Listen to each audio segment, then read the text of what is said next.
नमस्कार दोस्तों, आप देख रहे हैं DN Haryana. DN Haryana team पहुंची है जुलाना, जहां युवा संगठन द्वारा भंडारा लगाया गया है और पंजाब के धुरी से कांग्रेस के एमएलए हैं भाई गोल्डी, जिन्होंने किसानों का जो आंदोलन को समर्थन दिया है और पैदल मार्च पर निकले हैं और दिल्ली टिकरी बॉर्डर पहुंचेंगे। भाई यहाँ जुलाना पहुंचने पर युवा द्वारा इनका स्वागत किया गया, जो युवा संगठन जुलाना स्वागत किया गया है और इनसे विचार जानेंगे। वजह किसान आंदोलन का विरोध करने समर्थन कराए ने ऐसा क्या लगा कि वे समर्थन में उतरे। नमस्कार जी भाई जी। नमस्कार भाई जी। डीएन हरियाणा पर आपका स्वागत है। गोल्डी भाई साहब, आप किसानों के साथ आए हैं, जबकि कांग्रेस पार्टी अधिकतर कह रहे कि हम साथ में हैं, वैसे खुलकर कोई सामने नहीं आता। पंजाब से आप सामने आए हैं, तो क्या कारण है? सबसे पहले आपका धन्यवाद और पूरा हरियाणा के मेरे बुजुर्गों का धन्यवाद, जिन्होंने बहुत अच्छे से, कल से मैं हरियाणा में एंटर हुआ हूं, तो हर जगह पे बहुत अच्छे से स्वागत किया और हौसला अफजाई की कि आप आगे बढ़ो, आप अच्छा काम कर रहे हो। जो ये 3 कानून है, ये हरियाणा और पंजाब के लिए बड़ा खतरा है इनसे, क्योंकि हमारी 2 ही स्टेट ऐसी हैं यहाँ पे मंडी बोर्ड लागू था जी। और किसी स्टेट में भी मंडी बोर्ड इतना अच्छे से काम नहीं कर रहा और हमारा मैक्सिमम जो कनक और जीरी का जो सिस्टम है वो हमारे हरियाणा और पंजाब में ही है। तो ये दोनों ही क्षेत्र ऐसे थे। अभी जो केंद्र की सरकार है, इसने क्या किया कि 3 ऐसे कानून बनाए जिनको, यानी कि कह तो ये रहे हैं कि किसानों के लिए किए हैं, लेकिन ये अगर आप पूरा इसको अच्छे से पढ़ोगे तो आपको बिल्कुल क्लियर होगा कि ये किसानों के लिए नहीं, ये ट्रेड के लिए बनाए गए हैं, कुछ पूंजीपतियों को तगड़ा करने के लिए, ताकि वो हमारी जमीनों पे कब्जा करके अपने सिस्टम से चलाएं और हम अपने खेतों में मजदूरी जैसे काम करें। तो ये बड़ी गलत बात है। और दूसरी बात मैं आपसे ये कहना चाहता हूँ कि सरकार कानून बनाती है, वो चाहे किसान के लिए हो, चाहे मजदूर के लिए हो, चाहे व्यापारी के लिए हो, चाहे किसी भी वर्ग के लिए हो, अगर उस वर्ग को वो कानून पसंद नहीं है तो धक्के से थोपने की क्या ज़रूरत है। क्योंकि आप अगर देखोगे बिहार, यूपी, जो हमारे साथ यहाँ पे हमारे खेतों में हमारे साथ काम करते हैं, उनके पास ज़मीन हमसे ज़्यादा है, लेकिन वहाँ पे मंडी बोर्ड तकड़ा नहीं है, उनको अपनी फसल का मूल्य सही नहीं मिलता, इसलिए वो यहाँ पे आके हमारे भीतर काम करते हैं। अगर हमारा भी अगर ये कानून लागू हो गए तो हमारा भी वैसे ही हाल होने वाला है। वैसे ही हाल होना। देखिए भाई, पंजाब से आए थे धुरी से एमएलए भाई गोल्डी, इन्होंने बताया किसानों के साथ ज्यादती है, अगर किसान नहीं चाहते तो ज़बरदस्ती उनको ये कानून क्यों दिए जा रहे हैं। कहते कि अगर पैसा आदमी नहीं हो तो उसको बार बार पानी नहीं पिलाना चाहिए। इसी प्रकार ये केंद्र सरकार को कहते हैं कि हमें इन कानूनों की ज़रूरत नहीं है, हम जिस हालात में हमारे को उसी हालात में छोड़ दें। हाँ, आपका यही कहना है ना? नहीं, बिल्कुल। जैसे हमारी ये 2-3 बातें करते हैं कि एक तो कहते हैं कि इस कानून से ये फ़ायदा होगा कि किसान अपनी फसल कहीं भी बेच सकता है, वो तो ऑलरेडी पहले भी है। जैसे हम पंजाब वाले चीका आके अपनी जीरी बेचते हैं, या हरियाणा वाले पंजाब से कोई चीज लेते हैं। जैसे छोटा किसान है ना, हमारे तकरीबन 80-85% लोग ऐसे हैं जिनके पास 5 एकड़ से कम जमीन है।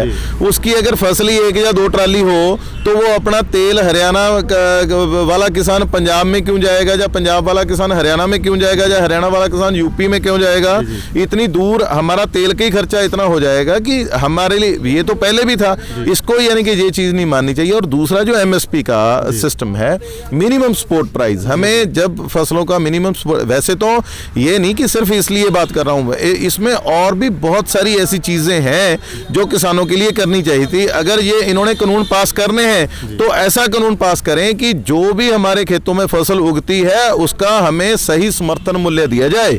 इसके साथ साथ ये लड़ाई चल रही है, हाँ बिल्कुल, तभी हम कुछ ग्रो कर सकेंगे, अपने खेतों में उगा सकेंगे।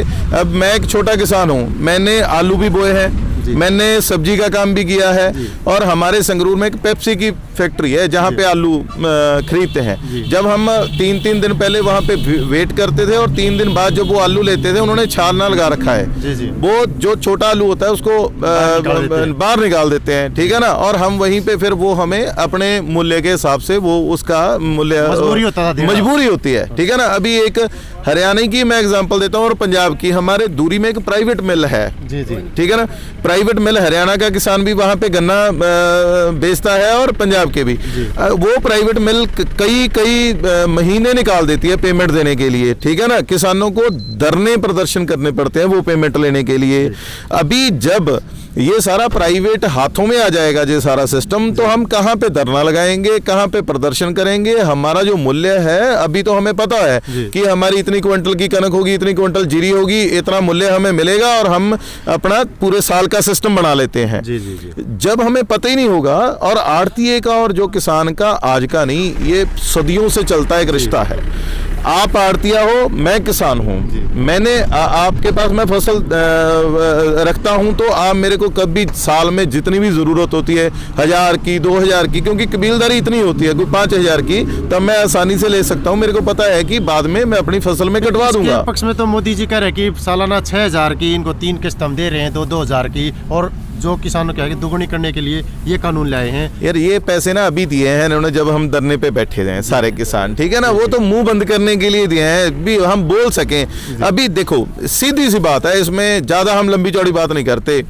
अगर आप कहते हो कि सिर्फ कानून रहने दो, आप जितनी मर्जी अमेंडमेंट कर लो, इस कानून में जो कुछ मर्जी लिख लो, ऐसे ही बोल रहे हैं ना, बीजेपी वाले यही बोल रहे हैं, लेकिन कानून रहेंगे, आप इसमें बीच में जो कुछ मर्जी लिख लो।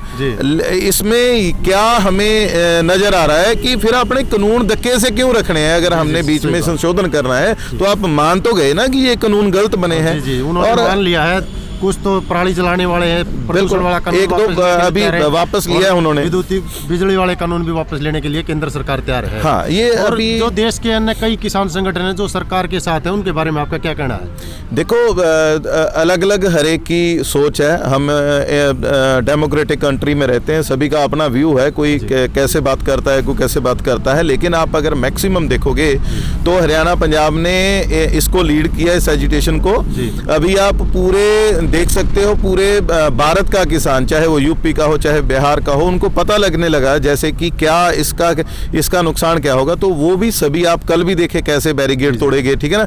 अभी वो किसान एक एक करके, आप दिल्ली को चारों तरफ से जो किसानों ने घेर लिया है, और आज नया साल है। मैं ये परमेश्वर से आज अपील करता हूं कि आप केंद्र को सुमति बख्शें, ताकि वो हमारे किसानों का दुख दर्द समझते हुए ये तीनों काले कानून जो उन्होंने बनाया उनको रद्द किया जाए। डीएन हरियाणा के माध्यम से हरियाणा, पंजाब और देशवासी जो किसान हैं, उनको क्या संदेश देंगे आप? हाँ, मेरा आप सभी से यही निवेदन है कि हम काफ़ी लंबे समय से, पिछली 26 तारीख से तो हम दिल्ली में ही आप सभी बैठे हो, तो हमने भी एक कोशिश की थी ताकि संघर्ष को, इस जो आपका जन आंदोलन है, इसमें कुछ हम अपनी तरफ से कोई योगदान डाल सके। तो हमने पैदल यात्रा शुरू की हुई है दूरी से यहाँ तक, आज जुलाना हम पहुँचे हैं। तो मेरी आप सभी से यही निवेदन है कि हम बिल्कुल जीतेंगे, हम इकट्ठे रहें, क्योंकि अभी जो पंजाब और हरियाणा का भाईचारा अभी जो बना है, ये चीज़ हमारे लिए बहुत बड़ी देन है। हम एक दोबारा छोटा भाई और बड़ा भाई इकट्ठे हुए हैं, तो हम अगर ऐसे ही इकट्ठे रहे तो इस जंग में तो हम जीतेंगे। फ्यूचर भी हम अपने किसानों के लिए और अपनी जो मांगे हैं उनको सही तरीके से, सही आवाज के साथ रख सकते हैं। ये भाईचारा हमारे लिए बहुत ज़्यादा ज़रूरी है ताकि हम अपनी तरक्की कर सकें। आप सभी से यही निवेदन है कि ऐसे ही भाईचारे को कायम रखना है और ऐसे ही हम जीतते रहेंगे।